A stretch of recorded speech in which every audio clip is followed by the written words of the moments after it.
Wir haben das Bundesamt für Verfassungsschutz aufgefordert, uns das Gutachten mit Schwärzungen zur Verfügung zu stellen. Und daraufhin ist dann am 6. Mai gegen Mittag ein Antrag auf Erlass einer einstweiligen Anordnung an das Verwaltungsgericht Köln gestellt worden mit dem Antrag, wie eben beschrieben. Und ich bin sehr gespannt, ob und wenn ja, wie sich der Verfassungsschutz dagegen verteidigen will. Skandalös ist in der Tat, dass Frau Faeser faktisch ja schon ohne wirkliches demokratisches Mandat an ihrem letzten Arbeitstag diese fachliche Prüfung hat sie unterlassen. Das hat sie auch selber eingeräumt. Das ist wirklich beschämend, egal was man von der Partei halten mag. Aber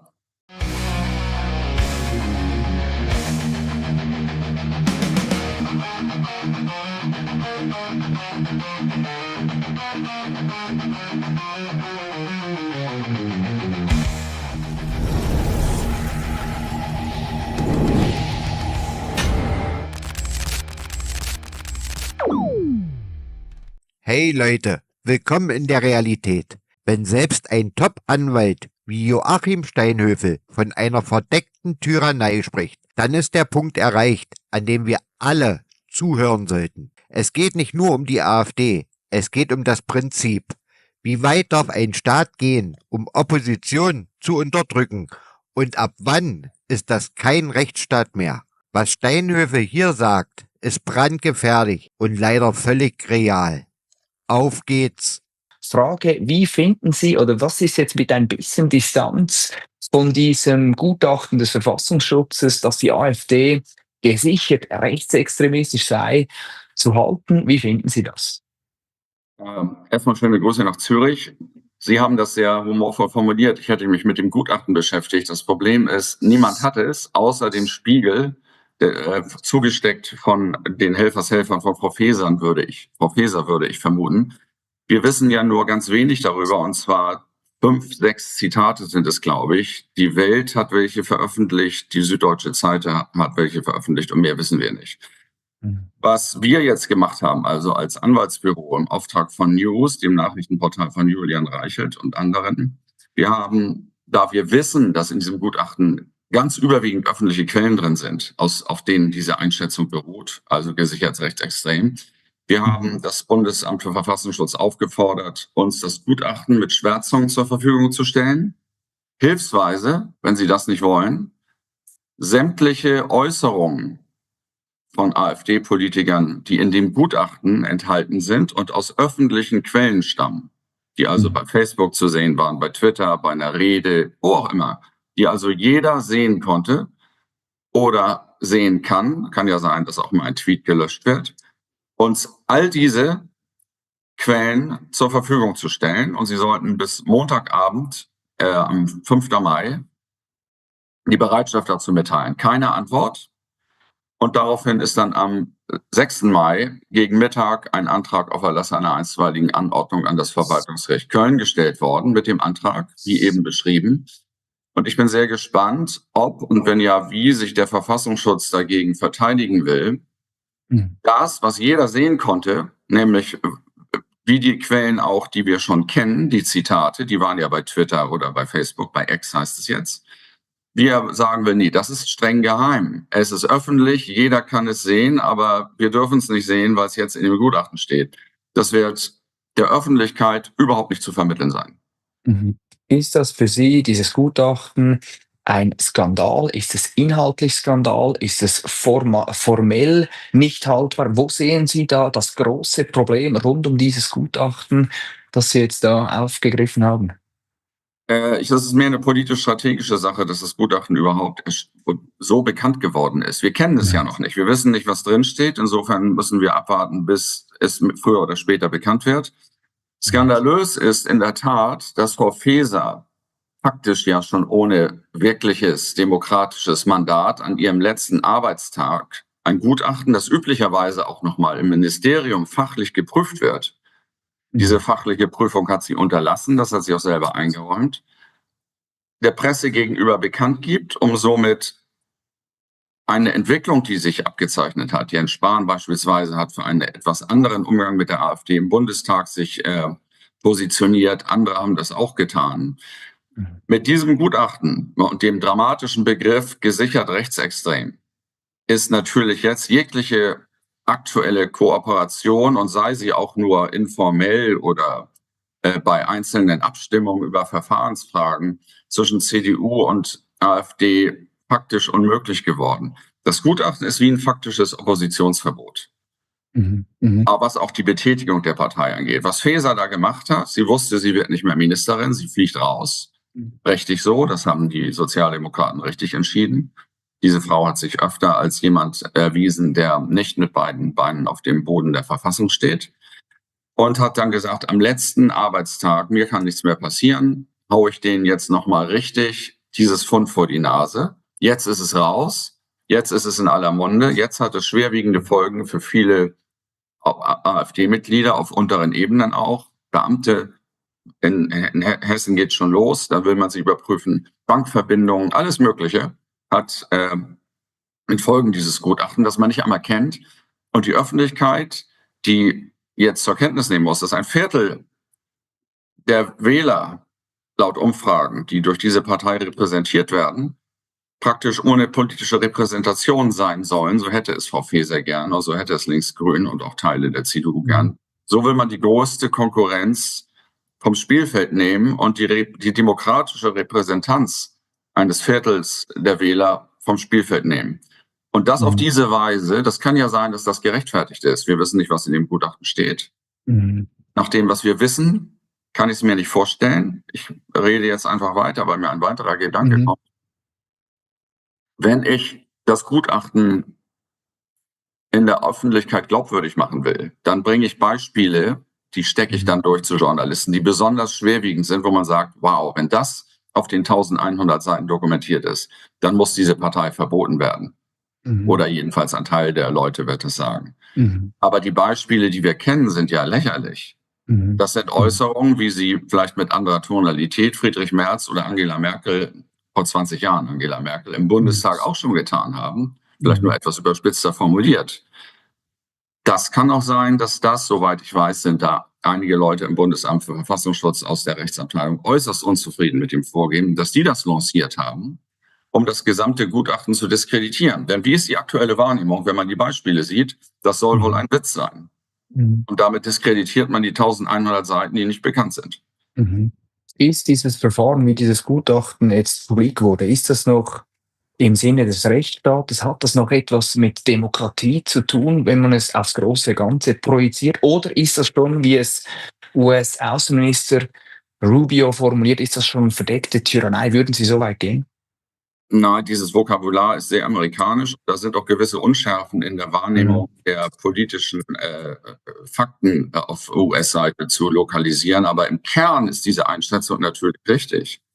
Und wenn sich Leute hinstellen wie Sigmar Gabriel und dann bei X posaunen, die Amerikaner würden sich unmöglich verhalten, 70 Jahre nachdem sie in der Normandie die Strände hochgestürmt sind. Erstmal sollte man seine Fakten richtig haben, Herr Gabriel. Es war vor 80 Jahren. Das ist schon eine Peinlichkeit. Und die AfD, was immer man von ihr halten mag, mit Nazi-Deutschland, mit der Vergasung von 6 Millionen Juden und dem Morden und Schlachten und der Tyrannei zu vergleichen, ist eine solche Verharmlosung, eine solche geschichtsvergessene Impertinenz. Das soll er mal einem Holocaust-Überlebenden ins Gesicht sagen, indem er sagt, Alice Weidel, die ist nichts anderes als Himmler oder Göring oder Goebbels. Das ist wirklich beschämend, egal was man von der Partei halten mag. Aber das ist unglaublich und so wird gespielt. Und die Amerikaner erkennen das, sie sehen einfach, 25% der Wähler sind Anhänger dieser Partei aktuell. Die sehen, was die sagen, in erster Linie Anti-Migration, das ist in den USA auch ein riesiges Thema. Und diese Leute sollen vom Spielfeld genommen werden. Und das wird im Kern angesprochen und damit liegen sie genauso richtig wie J.D. Vance mit seiner wichtigen Rede auf der Sicherheitskonferenz. Ja, jetzt geht es im Kern, also der Hauptvorwurf, so wie ich das wahrnehme oder wie ich es aus der Medienmitteilung wahrnehme, ist, dass der Verfassungsschutz der AfD vorwirft, dass die Partei die vorherrschende ethnisch abstimmungsmäßige Volksverständnis, dass das nicht mit der freiheitlich-demokratischen Grundordnung vereinbar ist. Sehen Sie das auch so? Sehen Sie das anders? Wie würden Sie diesen Hauptvorwurf materiell beurteilen? Also wir wissen ja nicht, was in dem Gutachten steht. Das ist jetzt eine Mhm. Schlussfolgerung des Verfassungsschutzes. Der Mhm. Verfassungsschutz sind, ich glaube, auch in hohem Maße inkompetente, weisungsabhängige Beamte. Die müssen tun, was die vorgesetzte Innenministerin sagt. Darum ist es auch unwahr, wenn nicht gelogen von Frau Faeser, wenn sie sagt, das Gutachten sei unabhängig erstellt worden. Wie soll jemand, der weisungsgebunden ist, unabhängig arbeiten? Das ist sehr, sehr fragwürdig. Das ist so, als wenn man einen Journalisten bezahlt und er sagt, ja, das hat er trotzdem völlig freiwillig diesen Artikel geschrieben. Die Glaubwürdigkeit eines solchen Produktes ist in hohem Maße gefährdet. Wenn es aus dieses abstammungsethnische Abstammungsvokabular geht, was darf man da sagen, was darf man da nicht sagen? Es geht ja um die Frage Deutsche, Nicht-Deutsche. Darf man unterscheiden, darf man nicht unterscheiden? Wie sehen Sie das? Na, die Frage ist ja schon eigentlich, also ich will Ihnen nicht die Frage vorwerfen, die ist gut, dass Sie die stellen, aber dass man diese Frage überhaupt stellen muss, ist doch schon absurd. Also nehmen wir mal an, ein Italiener kam vor 20 Jahren nach Deutschland, hat ein Spaghetti, Pomodoro, tralalala. Jeder geht gerne hin und er hat jetzt einen deutschen Pass. Der kann dann vielleicht nicht richtig Deutsch, akzentfrei, sondern so, wie man es im Restaurant erwartet. Das hat ja auch einen gewissen Charme. Und dann wird man sagen, der ist Italiener, in Anführungsstrichen, auch wenn er einen deutschen Pass hat, weil er eben kulturell, sprachlich und vom Essen, was ja gar nicht schlecht ist, anders ist als ein deutscher Schweinebraten. Es gibt auch gute Restaurants mittlerweile in Deutschland, jede Menge. Aber dass es da kulturelle und soziale und von dem Heranwachsen unterschiedlich gibt, auch wenn man einen deutschen Pass hat, ist doch klar, warum soll man das nicht sagen? Ist doch toll. Damals, als die Demokratiekrise in Hongkong war, da war noch Boris Johnson Premier, habe ich auf X vorgeschlagen, bringt doch Asyl, 1 Million Chinesen hierher. Die würden Hongkong-Chinesen, Demokratie, Leute, die für die Demokratie kämpfen, die würden unser Land weit nach vorne bringen. Wir hätten keinen Ärger, sozial in der Gesellschaft, die sind gut in Mathe, gut in Physik. Das ist übrigens, nach dem, was bei Hendrik Wüst in NRW läuft, anti-asiatischer Rassismus. Wenn ich sage, du kannst ja bestimmt gut Mathe, weil du asiatisches Aussehen hast. Das nur nebenbei. Also diese Unterscheidung zwischen rein ein Pass, man ist Deutscher, ja, rechtlich ist man das. Aber natürlich ist ein Bayer was anderes als ein Hamburger oder ein Preuße. Das wussten wir auch schon vor 30 Jahren. Da hören Sie sich Franz Josef Strauß an, dass es da Unterschiede gibt. Regional von der Landsmannschaft, so nennt man das, glaube ich, in Bayern und so weiter. Und die gibt es natürlich auch über die Grenzen hinaus. Was würde da zu weit gehen? Was wäre quasi so, wie es der Verfassungsschutz richtig oder formuliert, was wäre nicht mehr mit der freiheitlich-demokratischen Grundordnung vereinbar in diesem Kontext? Es wäre verwerflich und ekelhaft und solche Stimmen gibt es in Nuancen oder auch mehr als Nuancen in der AfD auch, allerdings nicht im Bundesvorstand oder in irgendwelchen Beschlüssen der Partei ganz oben, sondern irgendwo auf Land. Wenn man Menschen aufgrund ihrer biologischen Abstammung in 2 Klassen unterteilt und sie anders behandeln will. Eins davon reicht schon. Wenn man sagt, du bist ja dies und jenes und wertet den Menschen allein aufgrund seiner Herkunft ab. Das ist widerlich und verachtenswert und das wäre in der Tat verfassungswidrig. Das will aber, denke ich, in Deutschland wollen das vielleicht 1-2% durchgeknallte NPD-Anhänger oder Leute, die sich das Dritte Reich zurückwünschen. Ich glaube nicht mal, dass es so viele Prozent sind, die sagen, egal, was für einen Pass du hast, wenn du da und da geboren bist, bist du für mich ein Mensch 2. Klasse.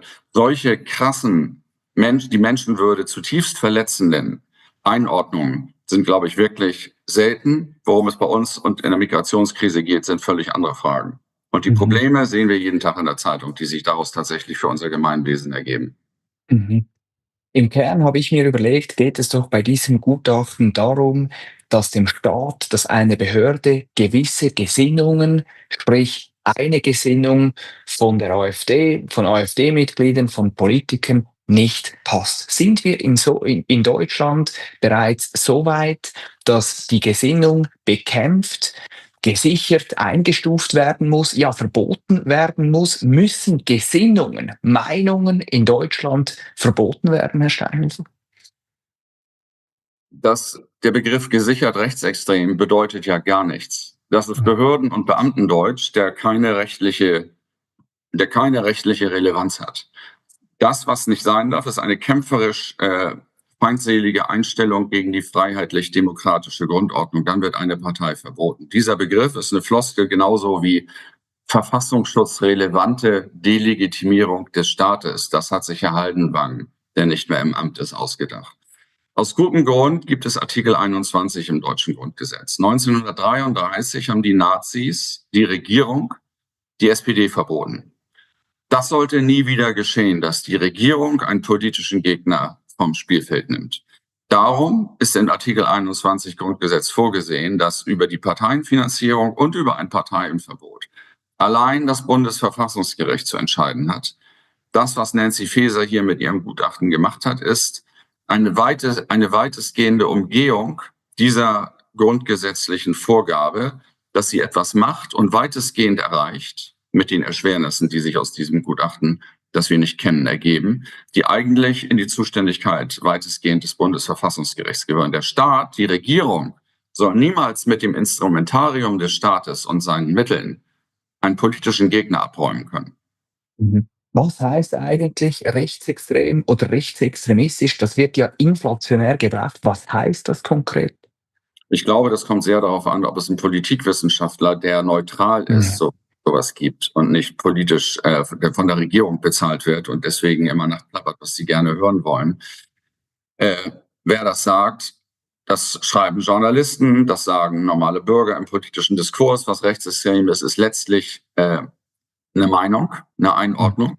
Die kann man auch wissenschaftlich vornehmen und sagen, das ist für mich rechtsextrem. Und dann sagt man eben, ich habe ein Problem mit der Migration. Also nicht ich, sondern ja gut, jeder hat es vielleicht oder keiner hat es. Frau Esken hat es nicht. Wenn man gewisse Äußerungen sagt, wie bei uns sind zu viele Ausländer über die Grenze gekommen. Jemand sagt diesen Satz, dann ist die Meinung, der ist rechtsextrem, fast schon, weil die Meinungsfreiheit sehr weit geht, zulässig, weil man einen Anknüpfungspunkt hat. Das ist eine Äußerung, das kann doch von einem Nazi kommen, der ist rechtsextrem. Das darf man alles sagen. Aber der Staat darf sowas nur mit sehr großem Vorbehalt. Der Staat hat ein Neutralitäts- und Sachlichkeitsgebot und muss sich sehr stark zurückhalten, was Einordnungen von Bürgern angeht und auch was Parteien angeht. Wir erinnern uns an den unglaublichen Eingriff der, das darf man jetzt sagen, Verfassungsbrecherin Angela Merkel. Denn das Verfassungsgericht hat entschieden, dass sie mit ihrer Äußerung aus Südafrika über die Wahl des thüringischen Ministerpräsidenten Kemmerich, diese Wahl muss rückgängig gemacht werden, die Verfassung verletzt hat. Das darf sie als als Parteivorsitzende sagen, als Abgeordnete, aber nicht als Regierungschefin. Die Regierung darf das nicht. Die Regierung muss sachlich, neutral, zurückhaltend bleiben. Also ich verstehe Sie richtig. Der Staat darf quasi nicht, er dürfte nicht rechtsextrem sein, wohingegen Private, aber auch Parteiabgeordnete in ihrer Funktion als Politiker, die dürften hypothetisch rechtsextrem sein und rechtsextreme Äußerungen tätigen. Ja, das dürfen Sie auch als Abgeordneter. Im Bundestag dürfen Sie sagen, was Sie wollen. Das ist alles straffrei, bis auf, ich weiß nicht mehr genau, was es ist, verleumderische Beleidigung oder so. Es gibt einen einzigen Tatbestand, das darf man im Bundestag nicht. Ansonsten können Sie da erzählen, was Sie wollen. Dass Sie einen Ordnungshof kriegen, wenn Sie extrem rechtsextremistische Positionen, also Auschwitz-Lüge, irgend sowas machen, das ist auch klar. Aber es hat keine strafrechtliche Konsequenz. Theoretisch könnte man auch eine rechtsextreme Partei an die Regierung wählen, solange sie sich noch im Rahmen der Verfassung bewegt, also nicht Grundrechte abschaffen will. Oder die freiheitlich-demokratische Grund- und die Meinungsfreiheit abschaffen will, die den Gleichheitssatz und die Menschenwürde angeht. Dann, was ist rechtsextrem? Früher hieß es, Strauß ist rechtsextrem, Dregger ist rechtsextrem. Jetzt sind es andere. Manche, die als rechtsextrem bezeichnet werden, sind normale bürgerliche Politiker, die in der CDU vor Angela Merkel ohne weiteres ihre Heimat finden würden. Also es ist sehr weit vom Meinen und Dafürhalten geprägt und deswegen sollte man den Begriff nicht überbewerten. Es ist nicht so wie das Wasser kocht ab so und so viel Grad, dann weiß man, der ist rechtsextrem, sondern der eine sieht es so, der andere sieht es so und das sagt man auch. Aber quasi Rechtsextremismus ist von der Meinungsfreiheit gedeckt. Das verstehe ich richtig. Auf jeden Fall. Man darf den Umsturz des Staates fordern. Das gehört, so das Verfassungsgericht, zum freiheitlichen Staat. Und darf man auch, Sie haben jetzt gerade vorhin die Verfassung angesprochen, darf man auch sich gegen die Verfassung aussprechen, auch wenn das hypothetisch verfassungsfeindlich ist, im weitesten Sinne, darf man sich in Deutschland gegen die Verfassung aussprechen? Ja. Es gibt da ein wunderbares oder ein eindeutiges und klares Zitat. Schön ist das, mag man das nicht finden, aus dem Jahre 2018, das ich leider nicht auswendig kann, das ich aber bei Vorträgen ständig zitiere und den Leuten nicht sage, woher es stammt, weil sie dann völlig fassungslos sind, wenn sie hören, das ist von der Meinungsfreiheit gedeckt. Man darf auch sich gegen den freiheitlichen Staat wenden. Das gehört zum freiheitlichen Staat. Mhm. Und wo sehen Sie das Grundproblem dieser Entkrampfung in Deutschland, dass jede, sagen wir mal, zugespitzte Äußerung als rechtsextrem stigmatisiert wird? Wie kann sich diese Situation etwas entkrampfen? Wie die sich entkrampfen kann, das weiß ich nicht. Man sollte vielleicht damit anfangen, den NGOs die Finanzierung komplett zu entziehen. Wir haben ja heute gerade 91 Fragen an die Bundesregierung geschickt und damit das nachgeholt, was die CDU angefangen, aber nicht zu Ende gebracht hat, um etwas Licht in das Dunkel dieser undemokratischen Vorfeldorganisationen zu bringen. Denn mit den NGOs finanziert der Staat Hilfstruppen, die etwas tun, was der Staat, der dem Neutralitätsgebot unterliegt, nicht tun darf. Und das ist natürlich, dass man den politischen Gegner als rechtsextrem in Deutschland mit seiner Geschichte diffamiert und stigmatisiert, nutzt natürlich denjenigen, die nicht in Verdacht oder die keine Vorlagen geben, dass man sie so einordnet. Damit bekämpft man den politischen Gegner nicht mit Argumenten, sondern indem man ihn stigmatisiert und in der Person herabstuft und damit die Diskussion über das, was er sagt, ich möchte gerne die Steuern senken, du bist ja rechtsextrem, da wird nicht mehr über die Steuersenkung geredet oder über das Verbrennerverbot oder über Atomkraft, sondern darüber, du bist Nazi, weg mit dir. Das macht es natürlich leicht und darum wird es instrumentalisiert, genauso wie Hass und Hetze. Man drückt sich klar aus, dann ist das Hass und Hetze und damit delegitimiert, obwohl Hass und Hetze zulässig sind. Was mit diesen NGOs ist auch interessant. Das klingt so ein bisschen, als würde da ein Hauch von Deep State in Berlin umherwehen. Stimmt das oder ist das völlig absurd? Wenn ich jetzt sage ja, dann bin ich Verschwörungstheoretiker. Ich brauche das nicht als Deep State zu bezeichnen. Wir wissen, dass im Kampf gegen rechts der Staat über 1 Milliarde Euro zur Verfügung gestellt hat und dass äußerst dubiose NGOs davon finanziert werden und nur davon leben, dass der Staat sie praktisch möglich macht durch Geld, finanziert und dabei am Leben gehalten werden. Das kann man jetzt bezeichnen, wie man will. Ich benenne die Fakten und ich versuche, Licht in dieses Dunkel zu bringen. Ein Höfer, viel Erfolg und ganz herzlichen Dank für das Gespräch. Gerne. Was Joachim Steinhöfe hier sagt, müsste eigentlich jede Schlagzeile füllen. Aber in Deutschland passiert das Gegenteil. Man verschweigt, zensiert und diffamiert. Er spricht von einer verdeckten Tyrannei. Und das ist keine Übertreibung. Denn was Nancy Faeser aufgebaut hat, ist ein Apparat, der politisch missliebige Stimmen systematisch bekämpft. Mit dem Verfassungsschutz als Waffe. Schauen wir auf die Fakten. Die AfD wurde erst als Prüffall eingestuft, ohne Gerichtsverfahren, ohne klare Belege.